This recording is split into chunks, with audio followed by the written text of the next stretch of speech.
We've heard and we've been talking about, the evolution of humanity, and when we get to a point where we receive this celestial administration that helps us out in our history, in our evolution as a civilization. But there was something peculiar that happened here on Earth and in this part of the universe, let's say, in this our neighborhood. So Yeah. the story of this divine mission is not only of progress, it is also one of conflict and loss. At some point in humanity's distant past, a rebellion erupted with this celestial administration, dividing its members into loyalists and rebels and shattering the harmony that had guided the early civilization of Dalamatia. The consequences that the rebellion echo throughout ancient traditions around the world. Stories of fallen gods, giants, heavenly wars, and the mysterious races that shaped the early human history. In this final segment, we explore how the fracture may have influenced the myths of the Nephilim, the Anunnaki, and other legendary figures, and how the remnants of that story still echo throughout the civilizations that followed and up to today. So, Derek, what happened? What was all this all about?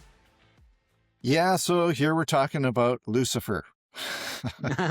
Pointed Um, to put it simply. yeah. So you know that famous song "Blame Canada"? Well, today we're blaming Lucifer because All right. he's the root of all evil. Okay. Yeah. Basically, he got it in his mind. Okay, first of all, Lucifer.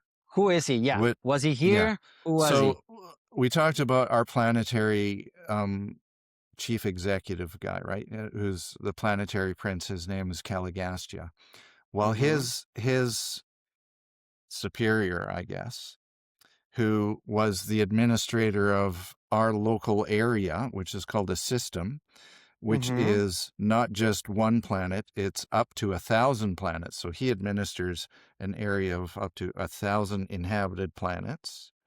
Each of these planets has their own planetary prince.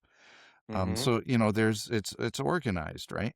So in our system of planets, our chief executive leader of this system, sovereign is the term that's used, was Lucifer. And he got it in his mind that he could do things way better than anyone else. He wrote this huge manifesto, said that there was no such thing as God, all kinds of stuff. Let me just dive deeply into that. Let me just make a point here so people can understand. When we talk about that there's no God, we have to understand that there's a central universe, which is perfect. That's where God resides. That's a central universe, paradise, let's say. And then we have seven super universes around us, which are the universes of time and space. So these creatures, Lucifer and everything that we're living in, is really happening in the universes of time and space. So he was talking Way about down the totem pole, right? Exactly. So he was talking about that God in this super universe does not exist. So he was, taking that concept and of course, in our evolution, we eventually get to that phase into the future in our progress. But Exactly. just for people can fathom this and saying, okay, why if he's a celestial, does he say that God doesn't exist? So just wanted to point that out. Because God is so much bigger than a system of 1,000 planets. Yeah. Right. So please continue. Please continue. I think I mentioned the scale last time. It would be basically like the whole created universe would be, at least the inhabited part of the universe would be like our solar system, and the area that Lucifer governed would be like a tennis ball. Yeah. So that's the kind of scale we're talking about, right? Okay. So he went off on this huge aggrandizement of himself and thought, okay, I'm going to rebel and try and do things myself. He wanted self-rule.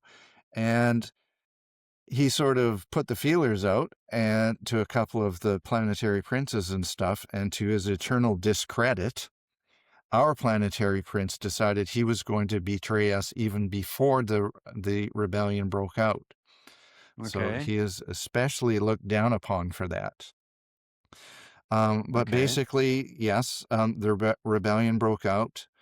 Uh, Caligastia declared himself the god of our planet, and in doing so, we were isolated and quarantined Okay. as the immediate result of open rebellion against the divine government of God. So, that's what's going on this sort of huge Then this is scale, like important. This celestial is scale. important. But yeah, What you're saying, Derek, about being quarantined, and a yes, lot of people are saying, why isn't this connection with God? This is the reason. And there's a saying that we need history in order not to repeat it. We're yes, finding out all of this and understanding why the situation is why it is. that's why it's so Maybe important. we're not gonna change it from the root, but we will be able, if we understand it, be able to make the corrections in order to Yeah, return that trajectory to yeah. where it was. And as Okay. we learn more about exactly what happened on Mhm. the system scale and on our planet, it it becomes our responsibility to really understand it to the point where we can turn around and face it and Mhm. reject it. That's Exactly. our job. We need to understand it to the point where we can turn around, choose to reject it. Yes. That's what has to Yes. happen right now. So that's why understanding this is so important. Yeah.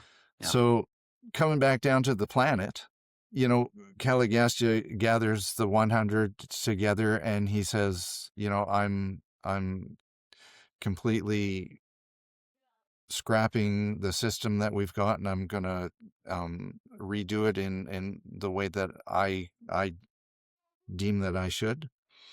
Um, and declared himself the god of our planet. And it totally threw everything into a complete pandemonium. And Okay. I it can took it took imagine. a yes, it took a long time for everything to sort of shake itself out. But basically, what happened is, yeah, 60 of the 100 went into rebellion with Caligastia Okay. under the leadership of Nod, who we were talking about Okay. before. Yes. And Nod is famous for the land of Nod, where Cain went to. Ding ding ding ding. Um, Another clue there. there we go. Yeah, there's another thread. And the loyalists, there was 40 of them. They went under the leadership of Van, who Okay. we singled out a little bit, well, emphasized a little bit in our last segment. And it was, like I said, absolute pandemonium. The loyalists took the tree and hightailed it out. And we actually have in our legends and myths, because those are important. There's always a kernel of truth in our myths and legends. That's what I Definitely. firmly believe. If we look Definitely. at some of the Vedic mythologies and legends, they talk about a war between the gods in Mhm. in their flying ships. They call them vimanas. Mhm. What are they remembering? That kind Yeah. of gets Yeah. No. things No. percolating as well, right? Yeah. Everything So in the Judeo-Christian information that we have from the Bible, the war in heaven is throughout, right. everywhere. Exactly. Definitely. Yeah. It's spiritual. It happened. It totally destroyed the civilization that they had built up over the 300,000 year period. This happened 200,000 years ago. So 300,000 years of steady, progressive, built up civilization within a matter of, I think they say 10,000 years, had basically regressed to the point of it was like they had never come at all. And this is also, not only in the biblical accounts or the religious accounts, in all the different myths and histories, we hear about this cataclysm. Right. We were mentioning about, and throughout right now in television and everywhere, you're talking about the this break in history, and it's referenced everywhere. Yeah. And this is Yeah. it. Yeah. Yeah. It's funny how we've always, and I don't want to say funny, but it's curious to me that we've always seem that there's a polarity that you have God and that you have the devil. but it's really there's no It's polarity. That not a God is polarity. always, Yeah. over everything. He's Yeah. even beyond good and evil. And you have Yeah. this situation, this particular situation that happened in our system and on our planet about these rebellious people and well, beings.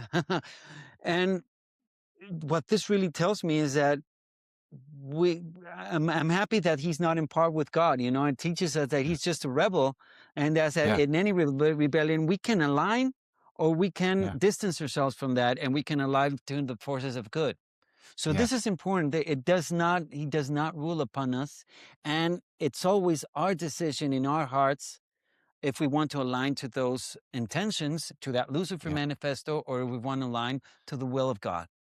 Exactly. Absolutely, Yes. exactly. And that's why it's so important, again, to understand all of this, Yeah. so Yeah. that we have the proper information in which to make that choice.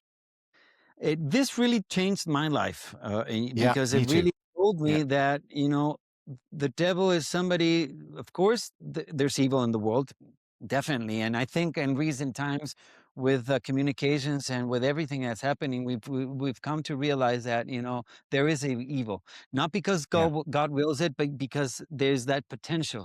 And it's Yeah. our actions that create that evil.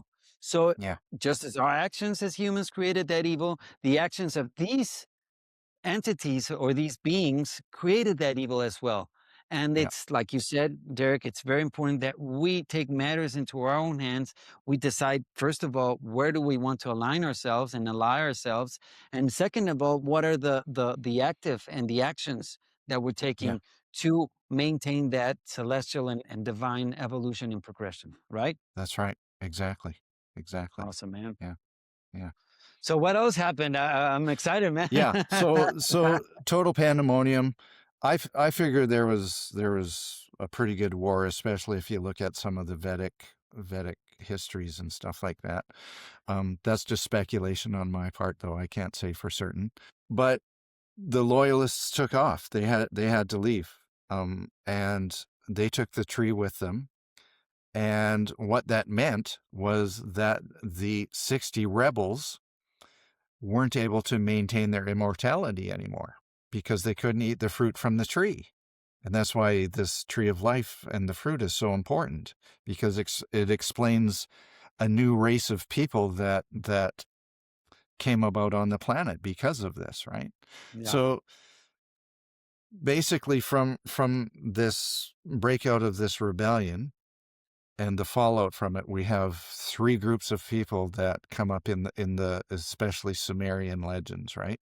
Mm-hmm. We have the Anunnaki, which are the original 100 staff members, ascendant beings who came down and inhabited specially made bodies. So they're the Anunnaki, the 100. Okay. And they're Mm-hmm. the ones that headed up the councils, and they're the ones that split 40-60 in when the rebellion broke out. Now, the rebels, like I said, lost their immortality. So what were they going to do? They, as we learn in Genesis, the sons of God went down into the daughters of men Mm-hmm. and procreated the old-fashioned way. Mm-hmm. And they created who we know historically as the Nephilim. Okay. So the Nephilim are the descendants of the rebel Anunnaki. Okay. So that's why Okay? we also see the story in Cain and Abel that, there's these two, the good and evil, They right? talk they talk about the Nephilim in the book of Genesis. They talk about the Nephilim in the book of Enoch. They talk Mm-hmm. about the Nephilim in the book of Jubilees. They're all over the place. Like, Yeah. yeah. Okay. So they actually, because they procreated, they actually became a dominant race on the planet over Okay. thousands and thousands of years, right? Um, their leader was Nod. And Okay. a large group of this race settled in the land of Nod, which we figure is in Elam, the biblical area of Elam, which most people equate to southwestern part of Iran. Okay. mountainous area. I think the province is called Susuina or something like that. I'm terrible with Okay. pronunciations. I'm really sorry if I'm Mhm. wrecking all of these pronunciations. Um, and the third group is the associates of the Anunnaki, which I already messed up that pronunciation, which is the Igigi or the Igigi, which are the associates who lent their genetics These in order original that the human special beings that, bodies could be made. Yeah, yeah, these yeah, original humans that mutated, let's say. right. So Okay. we've got those three groups that you kind of really have to understand all of this. And I So hope I've done justice to that. no, this is awesome. So This is awesome, yeah, Derek. We have a very clear picture of the history before history or yeah. prehistory, let's say. So the loyalists under Van eventually migrated to an area in Anatolia, which is eastern Turkey, around the area of Lake Van. Coincidence? Like, how crazy is that? Yeah, yeah. So basically, he maintained a remnant of the best quality civilization, high civilization that he could for approximately 160,000 years until Adam and Eve came. So that was the focus point of high civilization on the planet, was where Van basically spread out. So his area of influence was basically Lake Van, up northern Iraq and Iran area now, all the way out to the Kopet Dag Mountains under and to the east of the Caspian Sea. So all of that area was basically where Van and his crew were situated. And we're talking, it took a while, 160,000 years. Um, the rebels, because they were procreating pretty heavily, they broke up into three distinct groups. So one group is the Elamites, which they Mhm. lived in the land of Nod. Um, so they would be the eastern, we call them Nodites or Nephilim. Mhm. Okay. I'll just call them Nephilim because that's more traditional, Yeah. biblical. You have the central Nephilim, which eventually became the Sumerians. So we're Okay. talking, they're situated basically in the area of Mesopotamia where the Tigris and Euphrates rivers comes down and meet. Yeah. So right Yeah. in that area, traditional Mesopotamia, where the Sumerians emerge onto the historical scene, Yeah. already having all of this amazing Yeah. A great tools deal of of knowledge. civilization, right? Yeah. Yeah. And that's how that happened. So those are the central Nodites or Nephilim. And then you have the Western ones. And the Western ones sort of uh, ventured out into, it would be sort of Syria, areas a little bit south of Syria, and into the Eastern Mediterranean basin, which was not the Mediterranean Sea at the time, Okay. which is another story. Yeah. Um, Yeah. But basically, the inundation of the Eastern Mediterranean caused one of the greatest losses of life in human history. And we And have history. We have most stories about that. we do About here. most About. of that lost life was Nodite or Nephilim, these Okay. Western Nephilim. So that's basically sort of the layout of this of the Nephilim, basically how they spread out and became the dominant race in this area of the world, this cradle of civilization. And they contributed to civilization. They maintained their traditions and stuff like that. But the high civilization of the city of Dalamatia was lost. The city was destroyed.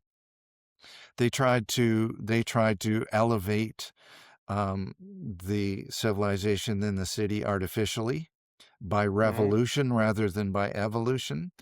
And it got the surrounding tribes so upset and freaked out that they overran the city and destroyed it.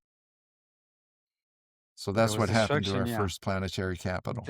Yeah, There's a collapse, and that yeah, as we've been talking about, it's throughout civilization's myth and stories about a cataclysm and an ancient apocalypse. So this is yeah, what we hear about. It was both physical, like you said, in the destruction of the basin, and in the destruction of the evolution of a civilization. yeah. So it's Yeah. I love this, and I think we covered everything, right, Derek? I don't know if I mean because we're I going think we're into the pretty next. much at the point where we could say where we could comfortably arrive at about 37,000 years ago.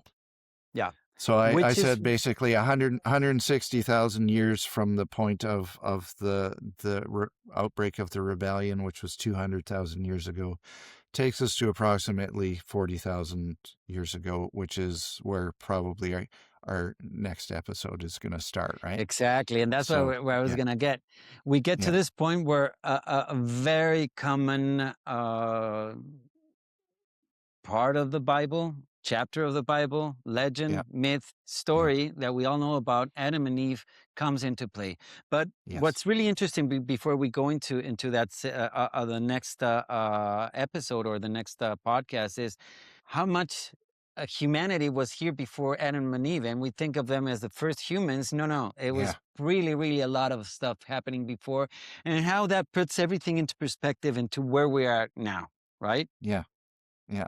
And then you don't have those ridiculous arguments like, well, if Adam and Eve were the first people, how did Cain go to the land of Nod to find himself a wife?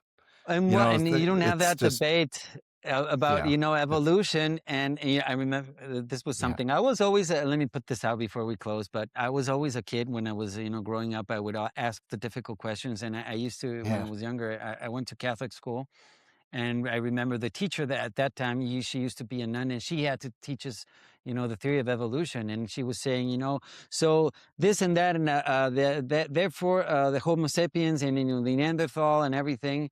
And she said, but as you can see, kids, if that would have really happened, we wouldn't have chimpanzees or we wouldn't have any of the primates today. And I raised my hand and I said, well, wouldn't it be just one type of primate that evolved and the rest just stayed there? Isn't that a Oh no, possibility? don't say She looked that. at me. She looked at me, and she couldn't answer back. And all the kids were Yeah, like, "Yeah, isn't this what about that?" And she just looked yeah, at me. It's like, yeah, I could see her cursing inside of her, saying, "Oh, you just screwed that up, Santiago." yeah, But anyways, those are one of the questions yeah, that really got me to this. And when yeah, I read about this, and it yeah. really tied in everything, and there's no conflict actually. I don't Really find pointed any out. conflict. I find it incredibly illuminating, motivating. The story of Lucifer's rebellion, exactly what it is and what he actually maintained, because his Yeah, manifesto is actually in the Urantia book. yeah. Um, Understanding that was liberating for me because I wasn't Oh, it scared is. of demonic stuff or Satan and I wasn't Yeah, scared of yeah, that anymore because I understood. yeah, And that to me definitely. is liberating in itself. And we Yeah. invite anybody that's listening to this and that this is really resonating with them and saying, okay, so the devil does not have a grip on me. No, he doesn't.